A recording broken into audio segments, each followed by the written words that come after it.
교수님, 우리 미용실이 너무 아파요. 우리 미용실 좀 진단 좀 해주세요. 반갑습니다. 키움TV의 김덕희입니다. 자, 오늘은 미용실이 아파요 라는 주제로 방송을 해보도록 하겠습니다. 그래서 제가 미용실을 의사가 된 입장으로 청진기를 끼고 한번 돌아보도록 하겠습니다. 지방에 교육이 있어서 갔다가 매장을 방문할 기회가 있었어요. 그래서 매장을 가봤는데 이 매장이 상당히 진단을 해보니까 중증이에요. 그래서 딱 입구에 들어가고 있는데 보니까 복도에는 세탁물, 즉 여러분이 매장에 쓰는 타월을 빨아서 횡가에 2개를 가득 걸어 놨어요. 그 시간은 오후 한 4, 5시 이런 때였어요. 그 다음에 입구에 들어가기 전에 그 복도에는 보니까 미용실 배너가 6개나 있어요. 그 상가 2층 전체 것이 아니라 미용실 거만 6개가 있어요. 저걸 왜 놨나 하고 봤어요. 손님이 도대체 저기서 뭘 보라는 거지? 라는 생각을 했는데 보니까 그 뒤에는 예전에 매장에서 썼던, 즉 브랜드에서 갖다 뒀던 전판 따위가 또 몇 개가 있어요. 와, 이건 뭐야? 하고 매장에 들어가려고 고개를 돌렸는데 비온 지가 며칠이 지났는데 우산꽂이에는 부서진 우산과 함께 우산꽂이에는 우산이 가득 문 앞에 손님을 막고 있어요. 와, 이게 정말 미용실이 중증이구나, 많이 아프구나 이런 생각을 갖고 미용실에 들어가서 반갑게 제가 인사를 합니다. 안녕하세요, 원장님. 반갑습니다. 원장님은 일을 하다가 쳐다보고 웃습니다. 인사를 합니다. 근데 나머지 직원들은 멀뚱멀뚱 쳐다만 봐요. 이게 매장에 들어갔을 때 첫 기운이거든요. 와, 여긴 또 첫 분위기가 너무 아프구나. 멀뚱멀뚱 합니다.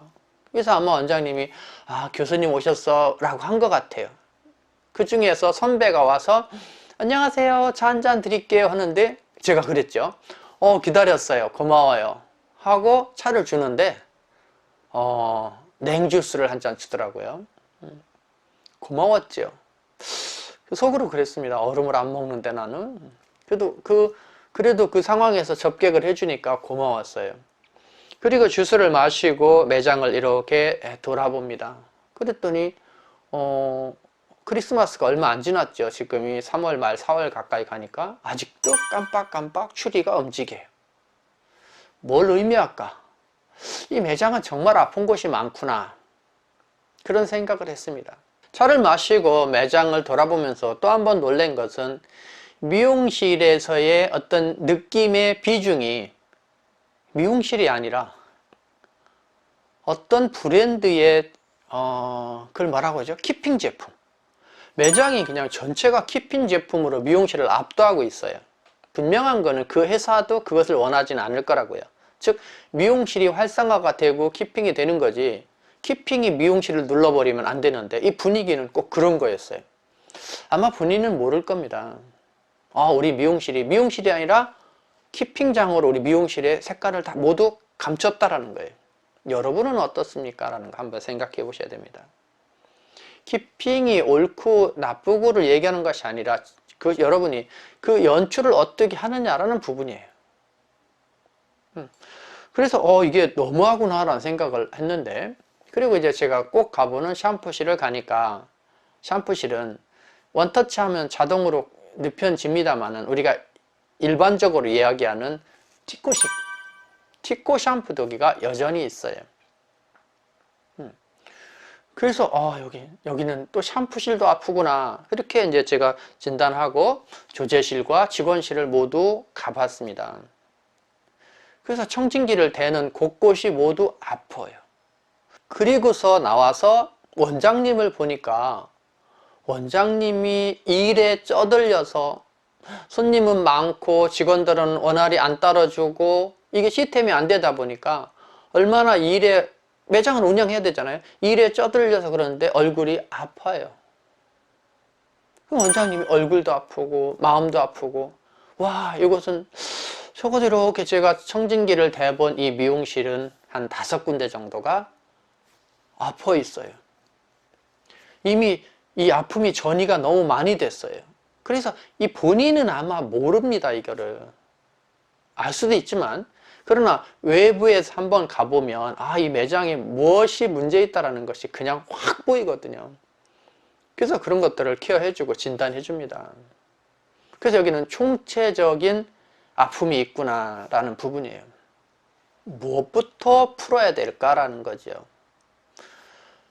위에서 물이 흐르듯이 이 매장의 기본적인 것은 오너의 마인드, 오너의 정신세계, 오너의 멘탈, 오너부터 바뀌어야 됩니다. 즉 원장님부터 바뀌어야 돼요.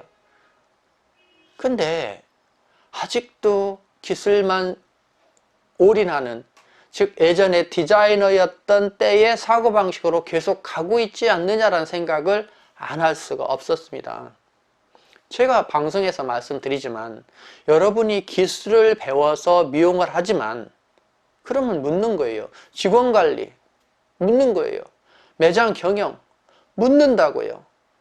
어떤 커리큘럼 이벤트를 어떻게 하느냐라는 거죠. 기술을 배우듯이 전문적으로 기술을 경영을 배워서 하셔야 됩니다.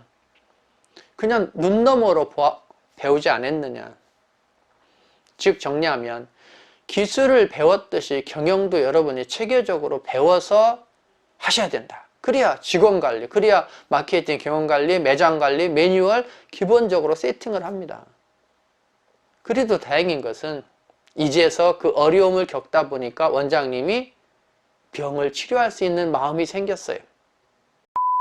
이거 하셔야 됩니다. 이거 하셔야 됩니다. 예.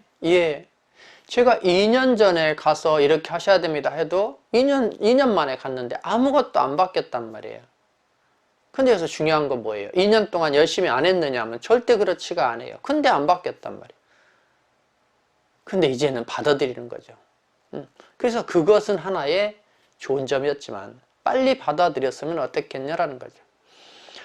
그 받아들인다라는 그 메시지가 그거였습니다. 제가 어떤 원장님을 만나고 어떤 교육생을 만나고 성장을 시키기 위해서 첫 번째 던지는 것이 그렇게 얘기해요. 예쁜 원장님, 예쁜 여자가 아니라 사업가로서 의지를 한번 보여줘라. 남편이 원해서요, 애들이 원해서요가 아니라 내가 사업가로서 강인한 모습을 좀 보여줘라 라는 거죠. 그래서 머리를 단발로 자르세요 그랬더니 자르겠대요. 여러분 아실지 모르지만 사업하는 사람들이 너무 순해 보이면 금태 안경이나 은퇴 안경을 일부러 연출해서 씁니다. 내가 어떤 사람인가를 알고 직원들이 내 말을 안 듣거나 뭔가 리더력이 없을 때는 그런 부분들을 연출하는 방법도 괜찮다라는 거죠. 그래서 정리하면 이분은 여러 군데, 즉 5군데 이상이 아픈 곳이 발견됐습니다만은 이제 본인 원장님부터 하나씩 바꿔갈 겁니다. 원장님만 바뀐다라고 한다라고 하면, 세상을 바꿔보고 경영을 바꿔본다라고 한다라고 하면 나머지 것은 의외로 빠른 시간에 바뀔 수도 있는 희망이 있다라는 거예요. 여러분 미용실은 어디가 아프세요? 그러면 어떻게 처방을 받고 어떤 약을 먹어야 될까요? 여러분 이 영상을 보시고 우리 매장에서 무엇을 변화하고 무엇을 버려야 되는가, 어떤 처방의 약을 먹어야 되는가를 생각하는 그런 시간이 되었으면 합니다. 자, 오늘은 여기까지입니다. 여러분 행복하세요.